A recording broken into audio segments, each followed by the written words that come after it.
کہ ایک بار مدینے کے اندر جب مسجد نبوی بن کر تیار ہوئی تو اتنا تیل نہیں تھا کہ چراغ جلا کر نماز پڑھ سکیں.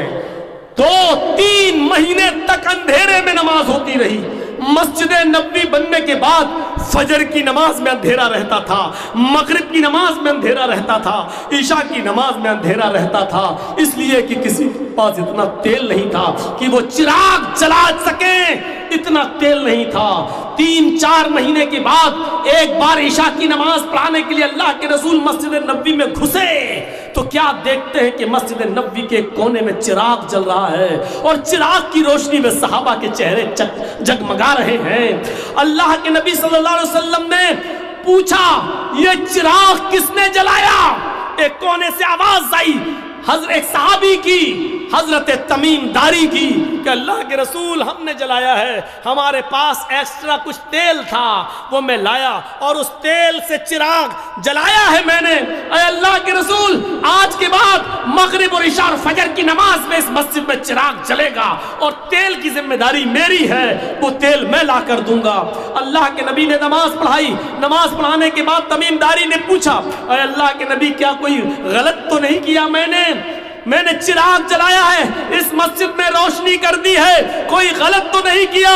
اللہ کے رسول نے نماز پڑھانے کے بعد کھڑے ہو کر حضرت تمیم داری کو اپنے سینے سے لگایا اور گلے سے لگانے کے بعد کہا قد نورت الاسلام. اے تمیم تو نے مسجد نہیں چمکائی ہے, تو نے آج پورا اسلام چمکا دیا ہے, پورا اسلام روشن کر دیا ہے, پورے اسلام کے اندر روشنی پیدا کر دی ہے. اے تمیم داری آج تو نے صرف مسجد میں روشنی نہیں پیدا کی ہے بلکہ پورے اسلام کو روشن کر دیا ہے, پورے اسلام کو چمکا دیا ہے. جب مسجد میں چراغ جلانے پر اللہ کے نبی خوش ہو رہے ہیں اور کہہ رہے ہیں کہ تم نے پورا اسلام چمکا دیا ہے, تو مسجد کو بنانا, مسجد کو سنوارنا اور مسجد کی تعمیر کرنا اور مسجد میں بڑھ چڑھ کر حصہ لینا کتنا بڑا ثواب ہوگا. میرے پیارے ساتھیوں, بڑھ چڑھ کر اس کار خیر میں آپ ہاتھ بڑھائیے. میں 10 منٹ اس اسٹیج پر بیٹھوں گا, اس کرسی پر بیٹھوں گا.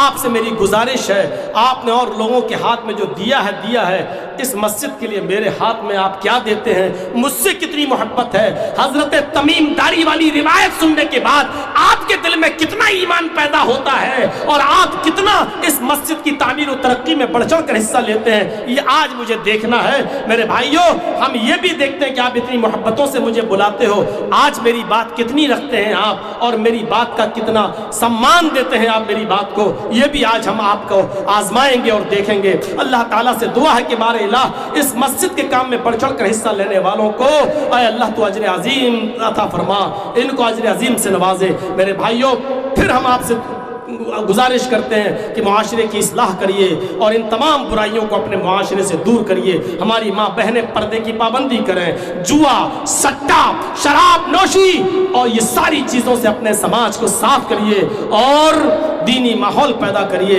اور اللہ رب العالمین سے امید رکھیے کہ اللہ رب العالمین رحمتوں کی بارش فرمائے.